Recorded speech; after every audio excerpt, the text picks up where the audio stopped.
Off to a bad start here. Now, I am live on the talk. So it is 9:30 and I'm going to call the meeting for July 6, 2022 to order. Members of the public are invited to participate in the meeting of council by accessing the meeting, which is live streamed on our Middlesex Centre YouTube channel, or by contacting the municipal clerk to receive a registration link to join the meeting being held electronically. Members of the public may also attend the meeting in person at the Coldstream Community Centre located at 10227 Ilderton Road, just between Palmerville and Coldstream. There are no additions to the agenda this morning, and there are no details of pecuniary interest that have been submitted to the clerk, so we can go to delegations presentations. And the first item we have is court revision. So we need a motion that council adjourn the regular meeting in order to sit as a court of revision to consider the Geisvers of the Robert Municipal Drain with Councillor Arts, Councillor Shipley, and myself in the chair. I'm looking for a mover, please. Councillor Cates and Councillor Heffernan, thank you. Is anyone opposed? Seeing none, then we are in the court of revision. This court hears appeals on drainage assessments. The portion of the cost of a proposed drainage work to be collected as taxes from the land owner. The members of today's court of revision, again, are Councillor Arts, Councillor Shipley, and myself. The engineer's report for the Ward Municipal Drain, for the Geisvers Roberts Municipal Drain was previously considered at the June 1st, 2022 meeting of council, and no appeals have been received. Our order of business is as follows. First of all, I call the meeting to order, and all appeals are required to be received in writing 10 days prior to the date of the court of revision as per the notice provided. There are no appeals that have been received. I will look now to questions from members on the court of revision. Are there any questions? I see shaking heads, so the engineering staff don't need to respond. Now, our next item then is to deliberate. If the court members would like, we can excuse ourselves to deliberate, but obviously there are no questions or concerns. So we can move to the decision that the Middlesex Centre Court of Revision approves the schedule of assessment for the Geisvers of Robert Municipal Drain, provisionally adopted by bylaw 2022, number 57, as outlined in the report prepared by Street Associates. If I could have a mover, please, in a second. Councillor Arts, Councillor Shipley, all in favor? And that is carried. I would also ask for a motion that we adjourn the court of revision at 9:33 a.m. and resume our regular meeting. Councillor Shipley and Councillor Arts, all in favor? And that is carried. Thank you, gentlemen. And now we can go back to our regular meeting and to the adoption of the minutes. I'm looking for someone to move that the minutes of the council meeting held on July 15th, 2022 be adopted as printed. I have Councillor Cates, Councillor Heffernan. Any opposed? Being none, minutes are carried. We can move on to the consent agenda. This is the part of the agenda which is typically received in one motion. However, council members can request that any item, one or more items are removed for further action. Before we go ahead, are there any questions or concerns, highlights for staff? I don't see any hands, so the motion before us is that consent items 6.1 through 6.7 listed on the July 6, 2022 agenda be adopted as recommended. I would like a mover, please, and a seconder. Councillor Scott, thank you. And Councillor Heffernan. Is anyone opposed? Seeing none, that motion is carried. All right, and now we have staff reports.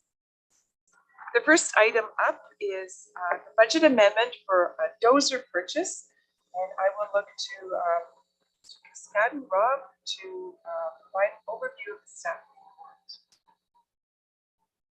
And here he comes.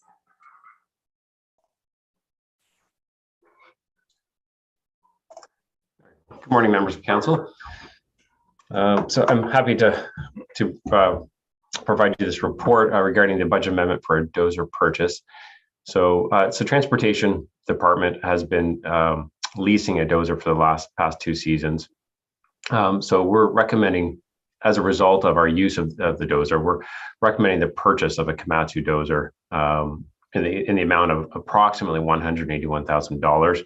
That is subject to change a little bit with a foreign exchange rate conversion because the pricing is based in US dollars. The current conversion at the time of writing this was in the $181,000 range. In order to fund that, we would be looking for an amendment to the 2022 budget to fund the purchase or the development charges reserve fund. So the dozer has been used over the past 2 seasons for different construction projects. Certainly it's a very flexible piece of machinery. It serves a purpose that other equipment does not, that we currently own. We do have the multiple aggregate pits where the dozer can be utilized to strip material and stockpile it in preparation for aggregate extraction. It's a piece of machinery that can be used for roadside ditching, road reconstruction projects, for the spreading of granular material, culvert replacement projects. And then a newer issue that's coming up is the storing of excess soils through the Ministry of the Environment. There's tighter regulations on that, and we'll be looking to identify locations within the municipality on municipal property where we can store and place excess soils from different construction sites. So the dozer is something that we see as being a very efficient piece of machinery, and certainly provides us with the flexibility of not being required to reach out for an annual lease. I think in last year we had leased one for 7 months. This year it's 6 months, and so certainly having one within our fleet provides a flexibility to use it for a longer season if the need is there without extending a lease. So the opportunity that we have through our current lease arrangement is that we can have a portion of our 2022 lease costs be put towards the purchase price of the new Komatsu dozer. So when the lease was signed back in January, a predetermined purchase price was set in that lease agreement, and as it stands, with the inflation that we've been seeing, significant inflation that we've been seeing, that the purchase price of that same dozer has actually gone up significantly. At the time of writing the report, the new purchase price of that dozer would be about $230,000, where at the time of the lease it was about $205,000. And being able to apply a portion of our lease payments, our 2022 lease payments, actually brings our purchase price down to around that $181,000. So the dozer was identified in the 2023 projection or projected capital purchases. So by moving up that purchase roughly 6 months, we're able to benefit, one, by the use of the lease payments that have been already expensed this year, as well as a purchase price that hasn't been influenced by the last 6 months of inflation. So we can, the savings, the capital purchase savings that we're looking at are in the order of approximately $50,000, could be more depending on the inflation that we see over the next 6 months. And then further down the report, we've looked at the longer term operating costs of the dozer, looking at a life expectancy of 10 years, looking at the justification of bringing that in-house, and based on the use over the last 2 years and the projected operation and maintenance costs, we expect to see a overall savings of about $114,000 over 10 years. Again, plus the added benefit of that flexibility, that we, instead of maybe waiting a few weeks to get the dozer, we have it when we need it, and we can use it longer if our construction that year warrants it. So that cost savings of $114,000, I would say, is on the conservative side. And certainly we will be looking to make use of it to make our projects as efficient as possible. So I'm happy to answer any questions that anyone may have. Okay, thank you for that report. I'll look to council for any questions. I don't see any. Madam Mayor, if I could, sorry. Go ahead, John. Sorry, I didn't see your hand. Yeah, Through you, Madam Mayor, to Rob. Rob, is there a possibility that this could lead down the road to not needing an extra backhoe or something like that? The work that this dozer will be able to do, will that possibly eliminate a backhoe? I guess we haven't looked at it like that, but certainly it can replace some of the work that a backhoe would have to do if we didn't have the dozer, right? So that's why we've been leasing the dozer, because it is so much more efficient for certain aspects of construction. So it will certainly remove the need for a lease, and to say it'll replace a backhoe, probably not, but it will certainly make our jobs more efficient, right? Okay, thank you. Yeah. Okay, last call. I don't see hands, so I'll just make a comment. Thank you for that presentation, Rob. I think very thorough analysis, and you've identified not just sort of numbers benefits, but also the efficiency and effectiveness benefits. So I think the analysis really thoroughly supports this purchase as opposed to continuing the lease. $114,000 conservatively is not a small amount. So congratulations on doing that good work. I'll entertain a motion now that the purchase of 2022 D39PX-24 Komatsu dozer be awarded to Equipment Sales and Service Limited in the amount of $180,999, excluding HST, subject to change based on foreign exchange rate at the time of conversion and the prime rate of interest used to calculate the amount of lease payments to apply, and that council amend the 2022 budget to add a new capital cost of $180,999 plus the non-refundable HST portion of the funds being drawn from the development charges reserve fund, and further that the mayor and the clerk be authorized to execute any necessary documents. Second, Councillor Shipley, Councillor Arts. Is anyone opposed? I don't see any hands, and that is carried then.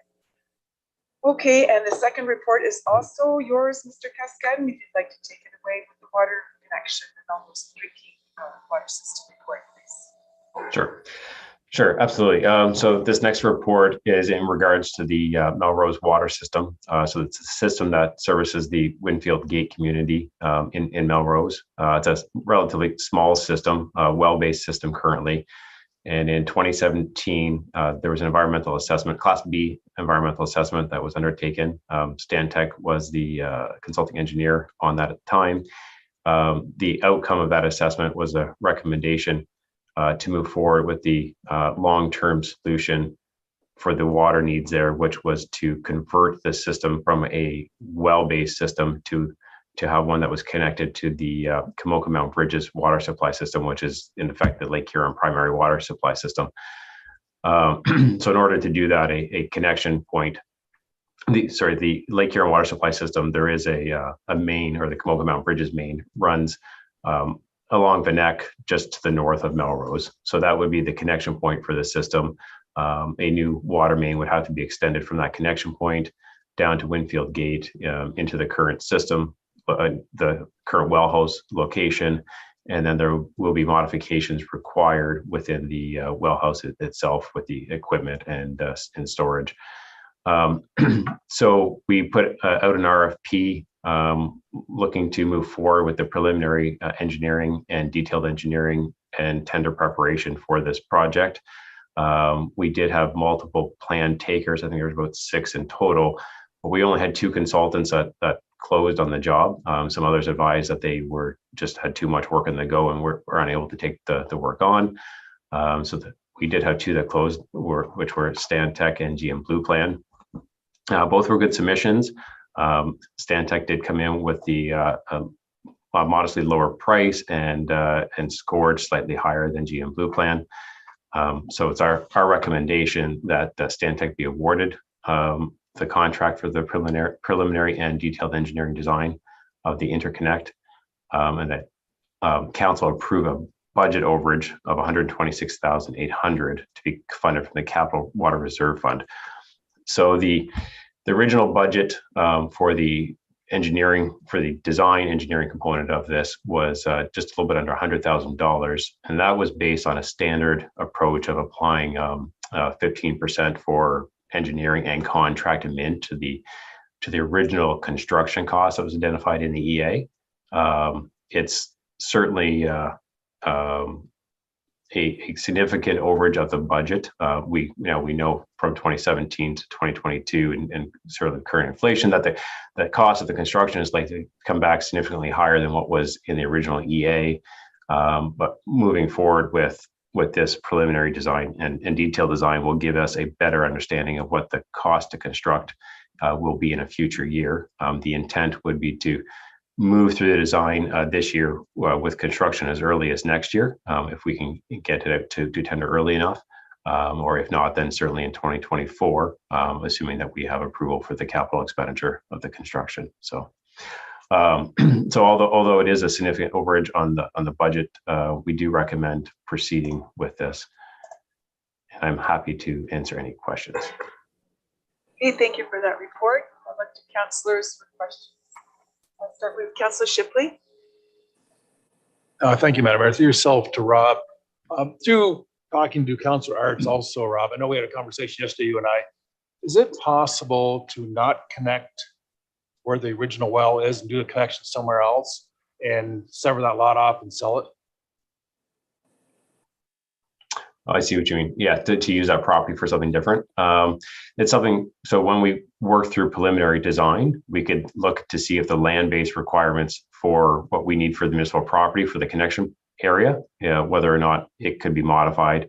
Certainly the intent would be to reuse some of that existing infrastructure. But if we find that there's a cost benefit to relocating it and selling a piece of property, we could certainly look at that. I mean, I'd like it looked into anyhow, just while we're doing the whole thing. Yeah, and I'll also say one thing that we've incorporated into the RFP is also to look at what's required to essentially switch over the existing system to service those that are currently serviced, but also to look at to allow for modifications if there was a desire by other residents in the area to expand the water service to the limits of the settlement boundary, because there are others along Van Neck and along Egremont that are within the settlement boundary that are currently not serviced. Great, thank you very much. Is there anyone else? Councillor Heffernan, go ahead. Through the mayor to Rob. So the cost of this is almost doubled, and but you did say there was 6 applicants, but they backed out because they're busy. Do you think by posting it again, like earlier, it's possible that you might get a less expensive? I'm just concerned that it's doubled. Like, you know, I know inflation and everything, but pretty high. Yeah, to Councillor Heffernan. So no, I agree. And I will admit I was surprised at the cost I did come back at. Had it been a single submission, I would have absolutely said to repost. But my concern would be is that we repost and we only get 1 or 2 again. I think consultants are generally quite busy right now.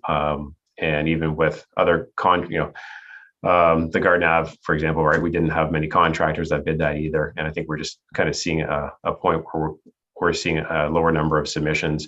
At least having the 2 submissions, we can say that it was competitive, and they are, significantly below the other bidder with their cost. So I think if we move forward with it, at least it'll give us a better understanding of what that budget is for construction, which is, although this is a big number, the construction cost is going to certainly be the big cost to the overall project. Thanks, Rob. Anyone else? I don't see any hands. We do have a motion before us that report PWE 29/2022 regarding the preliminary engineering design, detailed engineering design for the water service connection of Melrose drinking water system, and that Santa Consulting award the preliminary engineering design, detailed engineering design for the water service connection of the Melrose drinking water system at a total tender price of $220,500, excluding HST. And that council approved the budget overage of $126,800, excluding HST, to be funded from the Water Capital Reserve Fund. And further, that the mayor and clerk be authorized to execute the necessary documents. I could have a mover, and a seconder, please. Councillor Cates and Councillor Scott. Anyone opposed? I don't see any hands. The motion is carried. Thank you. And next up, we have two items. They're planning items. We're going to take 7.3 and 7.4 as one presentation, but we will get questions on individual items as needed and required. So we have our planner, Marion Cabral, from the county, here to present an overview of those reports. The floor is yours, Marion. Great, thank you, Madam Mayor, and good morning to you and council. So I'll quickly just share my screen for everyone to have a reference.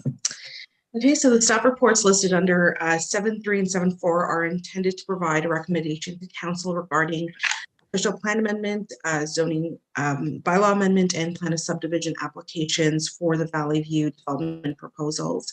The development proposals are located within the Coldstream and Poplar Hill Hamlet area and are affected by the same policies and constraints.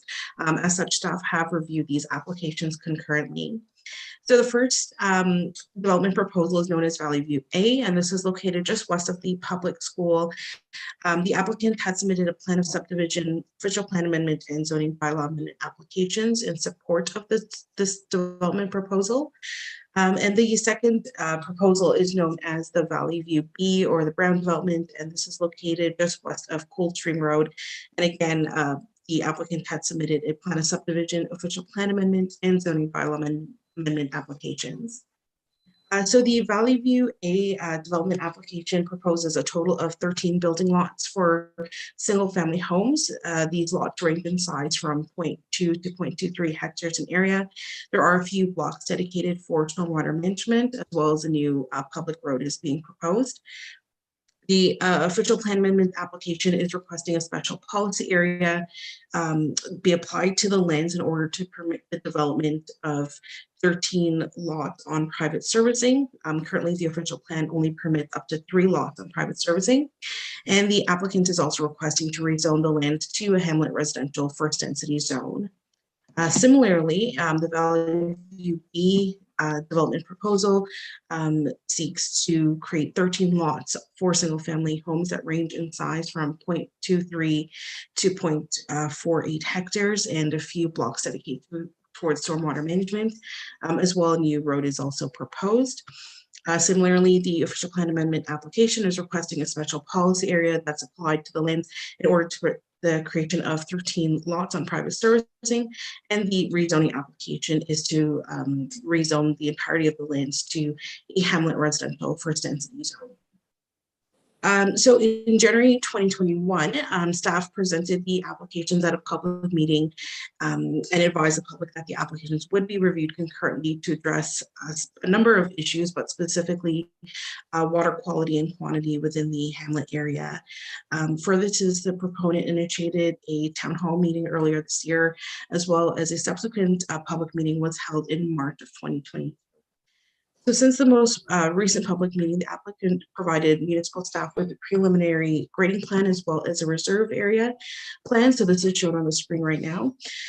So this identified the ability to locate a dwelling unit of 200 square meters, as well as area for a well, a conventional septic system, as well as contingency area on each of the lots. So you can see Valley View A on the top of the screen and Valley View B on the bottom of the screen. So it should be noted that staff would still prefer larger lots to accommodate variation of the plan or any of the variation of any proposed dwelling.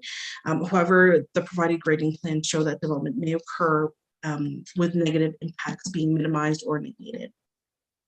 So with regard to the official plan amendment, staff reviewed each of the requested amendments and are satisfied that the amendments to permit the development of 13 units on private services can represent limited infill development within the existing settlement area and can be supported where no municipal services are planned or provided. Staff have also reviewed the zoning bylaw amendment request and note that the general HR1 zone would be appropriate with a few site-specific standards that reflect comments from staff as well as the agencies. So the site-specific standards would include only permitting a dwelling, an accessory use, as well as a home occupation. There are increased side yard setbacks to increase separation between buildings or between dwellings on each lot. There's clarification of the setback from the county road. And something that's a little bit different is a maximum floor area of up to 200 square meters and up to 3 bedrooms to ensure that there is sufficient space for the dwelling as well as servicing on the property. Should a level 4 treatment system be installed, the landowner would then have the opportunity to build a home of up to 325 square meters. Staff have also recommended a holding symbol to apply to the entire developable area for the subdivision, and this can be removed when a subdivision agreement is entered into within the municipality. And lastly, with regard to the plan of subdivision, staff recommend draft plan approval for each of the subdivisions, subject to a total of 37 and 39 conditions respectively. So these conditions address standard subdivision requirements such as servicing, land dedication, improvement to roadways and access to the county road, further study and review of technical and engineering aspects such as stormwater management and grading, a requirement for a homeowner's education guide, and this would detail and inform potential homeowners or tenants about normal farm practices in the area, maintenance of a conventional or level 4 treatment septic systems, as well as the use of water softeners and road salt in the area. There's also a requirement to register the grading and servicing plans on title through the subdivision agreement. There's also direction that development is to be located outside of the regulated area with the exception of lot 13 on Valley View A. And specifically for lot 13, further review and approval would be required by the CA prior to any development occurring. And finally, for Valley View B, only the dedication of land to an abutting property owner is required, as well as to withdraw an existing draft approved plan of condominium that currently exists on the lands. So given the aforementioned and a review of comments from the public, from agencies, council, and municipal staff, planning is satisfied that the application can be supported and are consistent with the PPS and in conformity with the county and Middlesex Center official plans. As such, staff recommend adoption of official plan amendments 51 and 52, approval of zoning bylaw amendments ZBA 16/2020 and ZBA 17/2020 as amended, and that Middlesex Center recommend draft approval of subdivision files 39T MC 2002 and 39T MC 2003, subject to draft plan conditions. Thank you, and I'll be happy to answer any. And thank you for that, Ben. Marion, I will look to council. I'll start with Councilor Cates. I see hands. We'll start here. Thank you, through you, Madam Mayor. Hi, Marion. I just, pardon me, I have a question about the restriction on the size, and you said the size and the number of bedrooms. So I'm just wondering about in the future, obviously with the septic, you can't just randomly go adding a bunch of bathrooms, etc., because of the septic system. You said up to 3 bedrooms. So would this mean, let's say they built it with 3 bedrooms on the main floor, would they not be able to put a 4th bedroom to finish the basement one day and put in a 4th bedroom? Obviously, the bathroom would matter because of the septic size, etc. But does that restrict a added bedroom in the basement? Through Madam Mayor to Councilor Cates, that's the intention of the plan. We know that there are instances where homeowners may just add additional bedrooms or convert some rooms to bedrooms, and that's a little bit more difficult to control. But from the on-site of the initial building permit for the overall home, 3 bedrooms is currently the max, and that's that we would look to see for all the proposed homes in the development. Thank you. And in the, oftentimes the roughed in bath downstairs would be done in construction, so then you would know about it and be able to handle the septic system accordingly. I guess in a sense, that's more important than if the same people are squashed in 3 bedrooms or in 4. It's right, it's the bathrooms for the septic. Okay, thank you. I'm just going to jump in because I had a question on the same line. So it said if they go beyond greater than 3, that's on page 14 of the report, then a level 4 treatment system is required. So that would be part of the building process, building permitting process, if and when that is wanted. So it would be going through staff here. Am I making a correct assumption? Yes, that's correct. So the proponent has advised us that their intention is to have a level 4 treatment system, which from my understanding is a higher level compared to conventional system. However, all of our analysis is based on a traditional or conventional septic system. That's why we have a lower amount. If they do prefer or propose to install a level 4 treatment system, then they have that opportunity to increase the square footage of their home.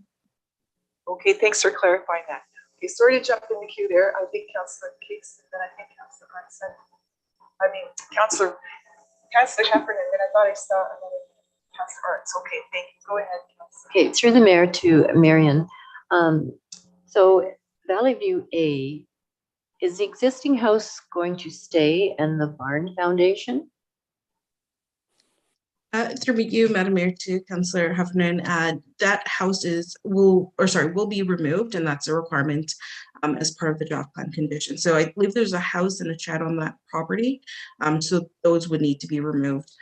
Also, there is some land that needs to be dedicated to the county, which is, I believe, about half of the land under that existing dwelling. So that would also require the removal of that house.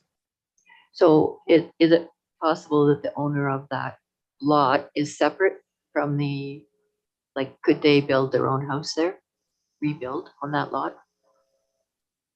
Yes, so that would be part of lot 13, I believe, for Valley View A. I'm just looking at my plans. So they wouldn't be able to rebuild on that property. However, they would need further review by the Conservation Authority. Okay, and on Valley View B, so the repeal of the existing approved condominium would be gone off the table. Is that correct?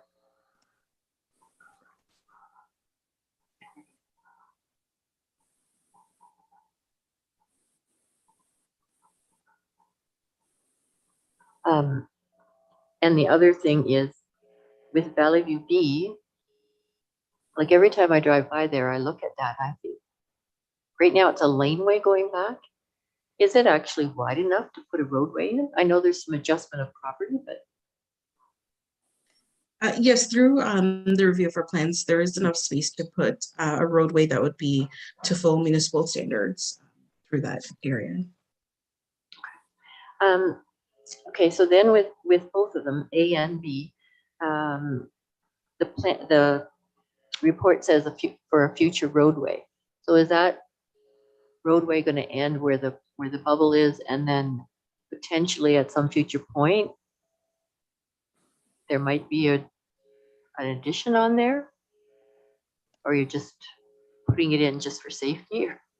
Yeah, so the way that both the subdivisions were planned for is in the future, if Poplar Hill and Coldstream Hamlet area was to ever expand, there would be some connections between those two properties or two lands that are added. It doesn't mean that we're planning for that right now, but it's just to provide options for the future.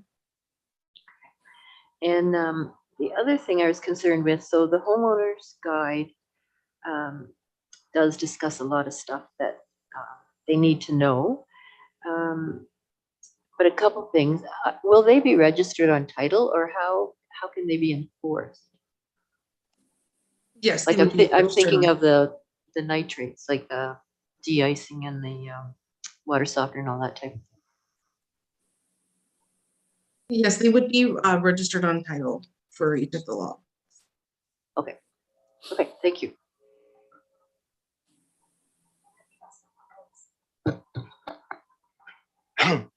Through your Madam Mayor to Marion, maybe these are, I don't know, questions or observations, but on both developments and their justification reports, they talk about containing the character of the area, you know, all that wording like that. So I hope that the new houses don't overpower the current ones that are there. I realize zoning and bylaws are going to dictate how big of the house that it's gonna be, but I mean, they spouted it off enough times about being in character. I hope there is a bit of that. For the fencing, in Valley View A, it says no fencing is required to the rear of the lots of agricultural lands. We're farmers, and I know other farmers, and majority of houses that abut properties we get along with, but there's some people that they throw their leaves in the field, they throw grass in the field, they throw the bushes they trimmed up in the field, they drive in the field to put shavings in their backyard. We had one property owner got a cement truck stuck in the field because he thought he could sneak through the farmer's field to finish a building. We've had gardens that are 10 or 20 feet into the field because they figure, well, it's so big, we can have a little. So I really, and in towns, we have them going into the bushes. I honestly think we should have a zoning bylaw with new houses that there's got to be a fence in the backyard just to have clarity. So I don't know if that's an issue for a lot of things we're facing in the municipality. So I don't know whether we could address it now or later, but I think we have to do something about that. And the other one is about the stormwater. The Valley View A, they say it's, the stormwater pond is supposed to go into a regulated drain on the neighboring property. There isn't much of a drain there. Like, that's got to be addressed, but I think the conditions 18, 19, and 20 will address that. And the same thing with Valley View B, the stormwater pond. They're designed, basically there's 10 times the amount of water that can flow into it that will flow out. That's probably to let things settle out and all that. But in a 3-inch rain, that storm water, if you get a 3-inch rain within an hour, which we get at least once a year somewhere in the municipality, it's got nothing to do with climate change. This is the way it's always been. That stormwater pond is going to be running over the banks, and we got to make for sure that the swale along the road can take whatever's going into that pond. It's going to be coming out in a large rain event, because I don't want the neighboring properties to have flooded backyards or flooded basements or having the road washed out. So that's also in the conditions too, but I'm just raising concerns about that one too. Thank you. Okay, other comments or questions? I don't see any hands. I'll be reading both of the motions individually and be voting on them separately, just to be clear. Okay, so the first one is with respect to 7.3, Valley View A.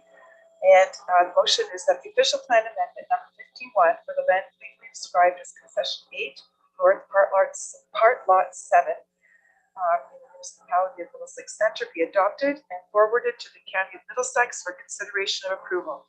And that the zoning bylaw amendment application ZBA 16/2020 to rezone the subject property from the Hamlet Residential First Density Exception 1, which is HR 1-1, and existing use EU zones to the Hamlet Residential First Density Exception 3, the old HR 1-13 H1 zone for the property legally described as concession 8, North Part Lot 7, former township of Lobo, municipality of Middlesex Centre, be approved. And further, that the County of Middlesex be advised that Middlesex Centre recommends draft plan approval for the land legally known as concession 8, North Part of Lot 7, municipality of Middlesex Centre, county file number 39T-MC 2002, subject to the draft plan conditions appended to the Middlesex Centre report, PLA 43-2022, and subject to a 3-year lapse period. I'm looking for a mover, please, and a second. Councillor Arts. Is anyone opposed? Seeing none. And then that is carried then, and we'll look to number 7.4. The motion is the official plan amendment number 52, OPA 52 for the land legally described as concession 8, North Part Lot 8, former township of Lobo, municipality of Middlesex Centre be adopted and forwarded to the County of Middlesex for consideration of approval, and that the zoning bylaw amendment application ZBA 17-2020 to rezone the subject property from the Hamlet Residential First Density Exception 1 with hold HR 1-1 H4 and the Hamlet Residential First Density with hold HR 1 H1 zones 2 the Hamlet Residential First Density Exception 14, withhold HR 1-14H1 zone for the property legally described as concession 8, North Part Lot 8, Part 7 to 12, 14, and 15, former township of Lobo, municipality of Middlesex Center, be approved. And further that the County of Middlesex be advised that Middlesex Center recommends draft plan approval for the land legally known as concession 8, Part Lot 8. As described earlier, municipality of Middlesex Center, county file number 39T MC 2003, subject to draft plan conditions appended to the Middlesex Center report PLA 44 2022 and subject to 3-year lapse period. And a mover and a second for that. Councillor Heffernan and Councillor Cates, opposed. Seeing none, and that is carried as well. Thank you for that update and report, Marion, and we can now move on to notice of motion. And yeah, so I'm just, the first sentence. Okay, so we're going to have a notice of motion has been registered with the clerk. It is that the following motion is being given, and this motion will be considered at July 2022 council meeting. So, yeah, and the notice, I'm just going to read it, just to be clear though, this is just tabling a notice of motion, and now everyone's aware of it, it will be discussed at the next meeting. And the motion is whereas the cost of fuel has been driven by inflation, which is causing a financial hardship on residents, families, including single-parent households, businesses, farms, and other community members. And whereas the provincial government is providing more relief at the pumps by cutting the gas tax by 5.7 cents per liter and fuel tax by 5.3 cents per liter for 6 months beginning on July 1st, 2022. And whereas there are other opportunities to reduce the cost of fuel by having other stakeholders, including the federal government, follow suit by reviewing the excise tax and charges on gasoline and diesel, as well as to give consideration to reduce or eliminate carbon taxes. Now therefore be it resolved that the municipality of Middlesex Center requests that the federal government reduce the taxes on fuel for Canadians, and that the following resolution be sent to the Member of Parliament, Leanne Rood, Member of Provincial Parliament, Monty McNaughton, and the Association of Municipalities of Ontario, and the lower tier municipalities located in Middlesex Center. So look for that on the next agenda. Moving now to correspondence items, we have 5 here. Is anything here that you wish to comment on or raise concerns or questions about? I don't see any hands. So the correspondence motion is that Council for the Municipality of Middlesex Center receives the correspondence items 9.1 through 9.5 as information. Moved by Deputy Mayor Brennan and seconded by Councillor Shipley. Any opposed? I don't see any hands. That is carried. We do not have a county council update this week. It will come on the next agenda. There is no other business, so our bylaw motion is that bylaws 2022 number 57 and bylaws 2022-65 through 71 be adopted as written. If I can have a mover, please, and a second. Councillor Cates and Councillor Heffernan. Anyone opposed? I don't see any hands. And we need a motion to adjourn, and that is that Council for the Municipality of Middlesex Center adjourns the July 6th, 2022 council meeting at 10:14 a.m. Mover, please, and a second. Councillor Shipley and Councillor Cates. Any opposed? I don't see any. And that is it for today.